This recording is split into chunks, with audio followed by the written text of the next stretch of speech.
Assalamualaikum warahmatullahi wabarakatuh. Kembali lagi bersama saya di channel Danger Zone. Jadi di segmen Kismis Kisah Misteri kali ini saya menceritakan tentang dikubur hidup-hidup. Oke, sebelum masuk ke ceritanya, alangkah baiknya kalian dukung channel kami dengan cara subscribe, like, komen, and share ke teman-teman kalian semua. Agar kami lebih semangat lagi untuk membuat video-video yang lebih menarik lagi. Baik, tanpa banyak basa-basi kita gas ke ceritanya. Kismis Kisah Misteri. Dimulai.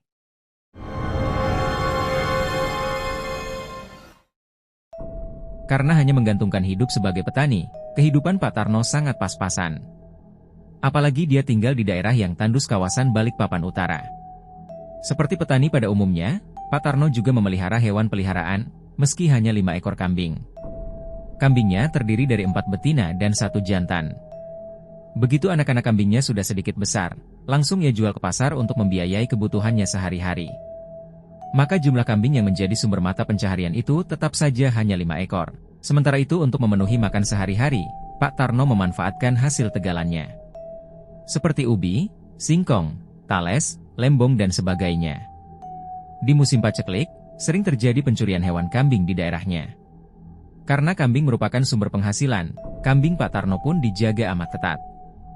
Hampir setiap malam dia tidur di dekat kandang kambingnya, meski harus menahan bau pesing air kencing kambing. Senjata yang disanding bukan merupakan senjata tajam, melainkan alu penumbuk padi yang jarang dipakai itu. Suatu malam saat bulan purnama, kebetulan malam itu malam Selasa Kliwon, Pak Tarno sedang menjaga kambing-kambingnya. Menjelang tengah malam Pak Tarno hanya terbaring di lincak dan belum bisa memejamkan matanya. Tiba-tiba ia mendengar langkah beberapa orang mendatanginya. Semula dia menduga yang datang adalah orang-orang atau tetangganya yang sedang melakukan tugas ronda. Tapi ternyata jumlah orang yang datang amat banyak. Sebagian ada yang membawa peralatan lengkap untuk mengubur orang yang meninggal, seperti keranda mayat, tempayan air untuk memandikan jenazah, macam-macam bunga dan siwur, gayung. Ada pula yang membawa kain kafan, sekop, meteran, pacul dan sebagainya. Tanpa basa-basi orang-orang itu langsung menggeruduk Pak Tarno.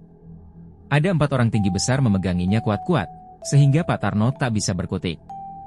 Kemudian ada yang mengukur panjang badan Pak Tarno dengan meteran. Pak Tarno berusaha berteriak, tetapi ada yang membungkam mulutnya dengan tangan. Meski berusaha melawan dan meronta-ronta, pakaian Pak Tarno bisa dilepas semuanya.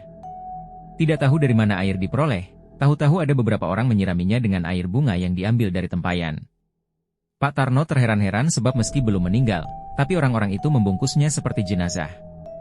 Terang saja Pak Tarno gelagapan. Tapi mereka tetap nekat dan memasukkan Pak Tarno ke dalam keranda. Lalu diusungnya menuju tempat pemakaman. Di tempat pemakaman, Pak Tarno mendengar orang-orang itu sedang menggali lubang kubur. Suara nafas penggali kubur itu terdengar ngos-ngosan. Sesekali terdengar pembicaraan, tapi tak jelas artinya. Setelah lubang kubur selesai digali, Pak Tarno lalu dikeluarkan dari keranda. Ketika diangkat dan akan dimasukkan ke dalam lubang kubur, Pak Tarno meronta-ronta. Tapi sebelum dimasukkan lubang kubur, tiba-tiba ada sinar lampu senter menerangi rombongan pelayat itu. Lampu senter itu berasal dari para petugas ronda yang sedang berkeliling. Terang saja para peronda curiga melihat banyak orang berada di kuburan malam hari. "Hei, siapa yang mengubur pada malam-malam begini?" seru salah seorang peronda. Mendengar teguran itu, rombongan itu lari berhamburan. Pocongan yang berisi Pak Tarno langsung dilepas orang-orang yang berada di atas lubang kubur itu. Karuan saja tubuh Pak Tarno terjatuh ke dalam lubang kubur, gubrak. Ketika orang-orang itu dikejar para peronda, mereka cepat sekali menghilang. Peronda segera memeriksa lubang kubur. Mereka kaget melihat wajah Pak Tarno menyembul dari pocongan dan berteriak minta tolong. Semula para peronda nyaris berlarian takut melihat pocongan bisa bergerak-gerak. Tapi setelah tahu pocongan itu benar-benar manusia hidup, mereka cepat-cepat menolong. Terlebih lagi ternyata yang dipocong itu adalah warga setempat. Pak Tarno yang bugil itu lalu dipinjami sarung dari peronda. Sampai di rumah, Pak Tarno dirawat semestinya. Setelah ditanyakan pada salah satu paranormal, rumah Pak Tarno memang angker dan sering didatangi lelembut. Maka Pak Tarno diberikan sebuah penangkal oleh paranormal tersebut. Oke, mungkin segitu saja cerita yang bisa kami sampaikan. Mudah-mudahan dapat menghibur kalian semua. Dan jangan lupa ikuti kami terus ya. Wassalamualaikum warahmatullahi wabarakatuh.